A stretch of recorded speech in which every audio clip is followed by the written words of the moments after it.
Good morning, friends. Mark Holmes here, of course, with my buddy Cowboy Joe Boo.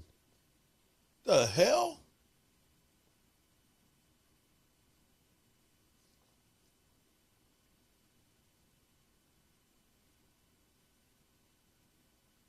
How did that get up here? Um, that's kind of crazy. That's Joe Bear over there. This is wow. I don't know. There's a story behind this. Um, when I first came up with Joe Boo, actually before I came up with Joe Boo, um, it's actually a long story, but make a long story short, my friend Richard, a lot of you have heard this. My friend Richard, who's a Steeler fan, wanted, he was like, dude, it's kind of fitting that this all fits in now.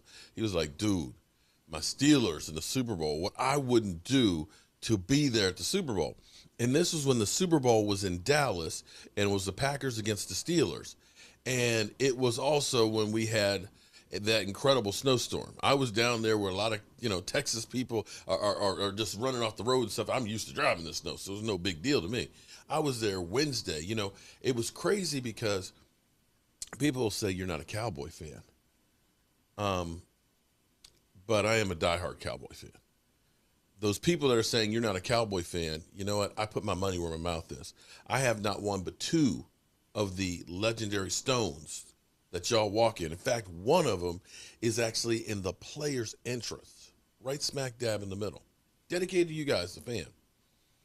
So that first stone that I had, when I went to Dallas before they'd had the grand opening, we were there 2 weeks before the grand opening, and we couldn't get through there. You couldn't get there to see it. So I was down there. In fact, I have some pieces of the original stadium from that same trip that I'll probably end up, I've got a piece over here on the wall. I still have a couple more pieces. I may go ahead and mount those and make them a nice case, or, so that way some of you fans can have a piece of the original stadium too. Um, then the next time I went down was actually going to be for that Super Bowl. And at that time, I still had not seen my stones. So we had gotten there a few days early, and I wanted to get there, but because of the snow and the ice that was on the roof, couldn't go over there and see it. Couldn't go see it. Not until Super Bowl Sunday. So I had these towels because I couldn't take Richard, so I took a terrible towel. And everywhere I went in Dallas, they were actually in the showers, hanging from the shower bar and stuff like that. They ended up going to John Gruden's cigar party. I'm not John Gruden, Ron Jaworski's, but I got pictures with Ron Jaworski and Phil Simms. So these towels basically became a who's who of the Super Bowl. The next year, the Super Bowl was going to be in New Orleans, so I was trying to get a theme. And so we're down in New Orleans, Super Bowl's in New Orleans, voodoo. So I went to Marie LeBeau's voodoo shop to just kind of get some voodoo trinkets. And when I came back, I made these voodoo dolls. These were the first concept of Joe Boo. So there's somewhere, I don't know where, there's a Washington one, a giant one, and the eagle one. I guess somehow Michael came up with it, or hell, maybe the spirit of the Eagles came up here and decided he wanted to come hang out with Joe Boo. But anyway, I digress. Sorry about that. It just, you caught me and I was like, the fuck? So, good morning, everybody. Mark Holmes here. And of course, I appreciate all of you being here. I'm happy to say that yesterday morning, there were 3 million people who were without power in Texas. Today, it's only 500,000. So hopefully they can concentrate on those 500,000 and get it together and get their power back on, because it's too cold. I can't believe how cold it is. That storm that you guys were dealing with yesterday has kind of come up here today. And this year it's crazy to think that it's colder in Abilene, Texas than it is in Denver, Colorado right now. It just blows me away. We got about maybe a half an inch, and now it's just sleet. The big like ice crystals. I mean, if you've been skiing on the East Coast, it's kind of like the fake snow that's coming down now. But it's going to be out of here probably by noon or so, and then maybe some other residual stuff, but it's not much of anything. So hopefully they'll get it together, and it's kind of crazy. I don't know what the hell's going on. It wasn't – well, how long ago was it when you guys had the you weren't – everything was literally dying of thirst. You didn't get rain. You had the droughts, right? You had the droughts that were real bad. Then I remember, a few years, maybe 3 years or so ago, you had the floods that came through, all the rain and everything else where it was flooding like crazy. Then you had the hurricanes like 2 years ago or 3 years ago, somewhere in there from in Houston, right? And now you got a blizzard. You've got like, I would say trifecta, but that's not the right word. What's quadfecta? You've had it all. Drought, floods, heat, Arctic cold. I mean, damn. Wow. But anyway, I know Texans are tough. You'll make it through. So this might be Dak Prescott left town just in time. Dak Prescott was at the Dominican Republic, and it seems like it got cold as hell once he left. Is that a foreshadowing? Wow. Because that might be what happens to the Dallas Cowboys. They fail to re-sign him. It could be really, really cold in Dallas. Just saying.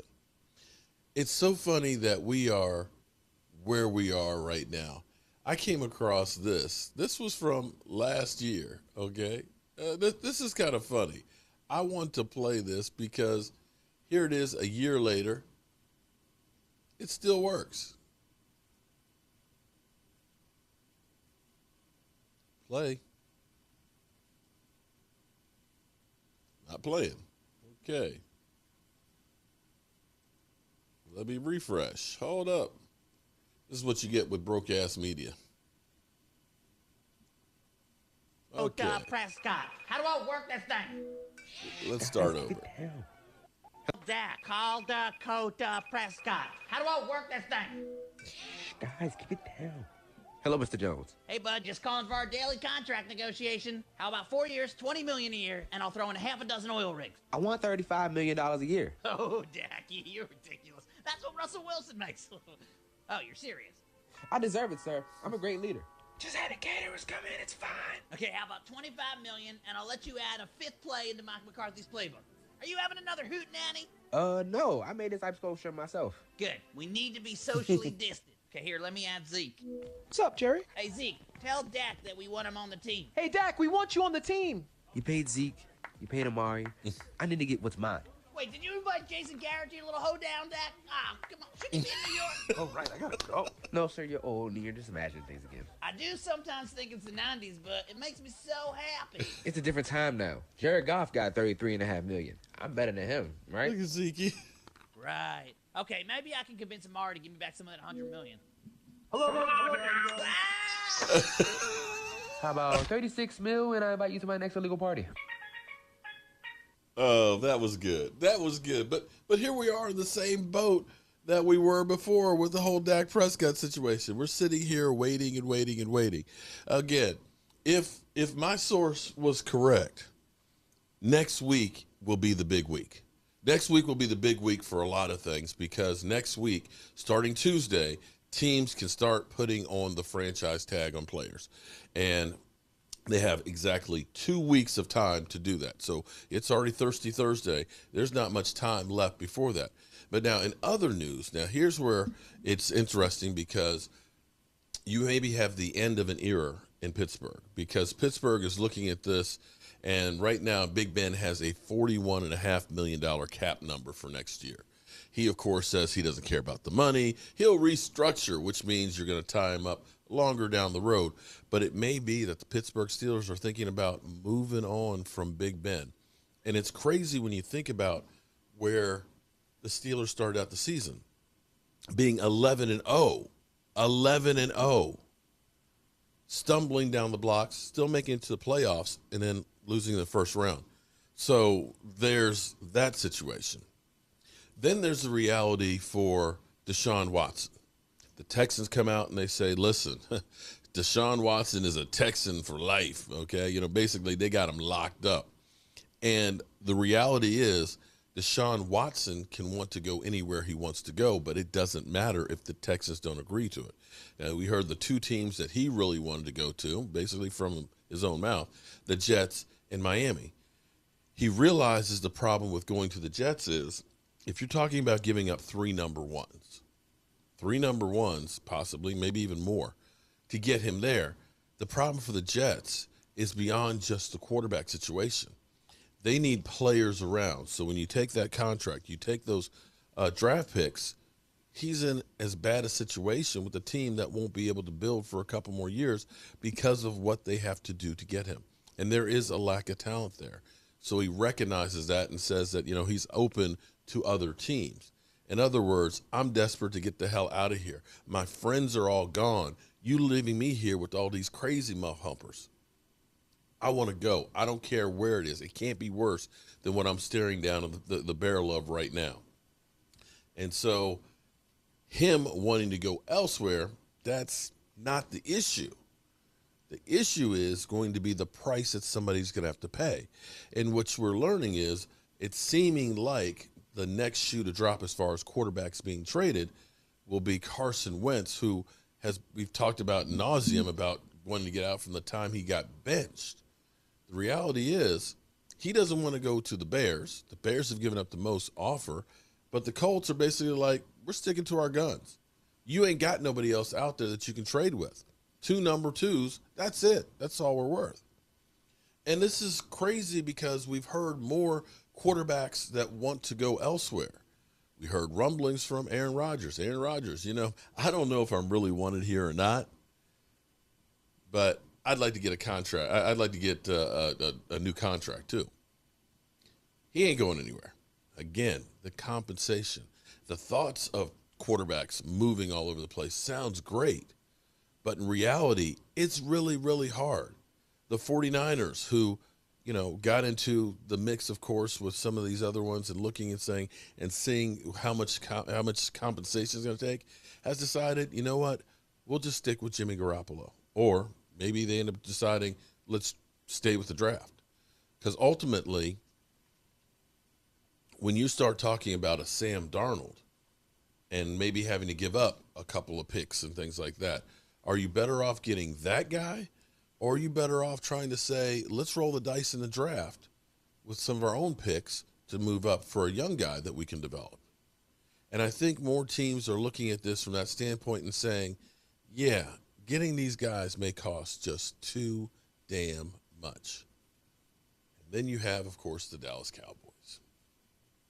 Dallas Cowboys, who have a quarterback that a lot of teams, if they do not sign him, will be lining up to sign him. Now, MG, I want to put this up here, MG. I don't know if you watch all the way through on the videos or not, but last night you said the Dallas Cowboys only have $18 million of cap room, so they won't be signing him to a franchise tag or a long-term contract because they don't have money. You just showed right there you don't really know what you're talking about. It is no problem because you got to understand, last year the Texans had, not the Texans, Kansas City had $1 million and they ended up locking up all their players. It's really cap maneuvering. They can get $15 million tomorrow. All they have to do is take a pen and just basically move money on Amari Cooper's deal. They'll have the money to sign him.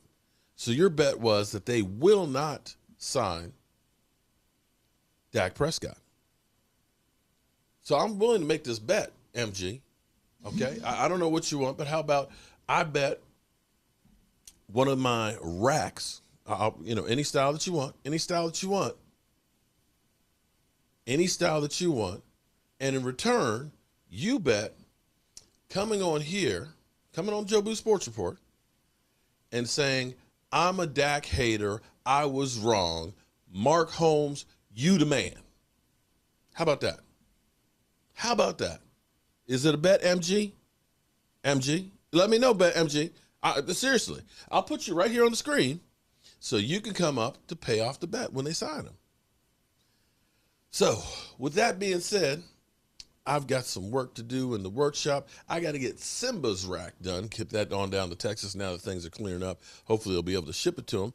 And I'm working on some new styles in there as well. So maybe I'll do a little live stream from the workshop today because, well, it's snowing, sleeting, and all that, and ain't no point in going anywhere. And as always, I want to thank you all for watching, commenting, subscribing, and being part of the Joe Boo Sports Report. I pray that your power gets on soon. And I'll see you soon.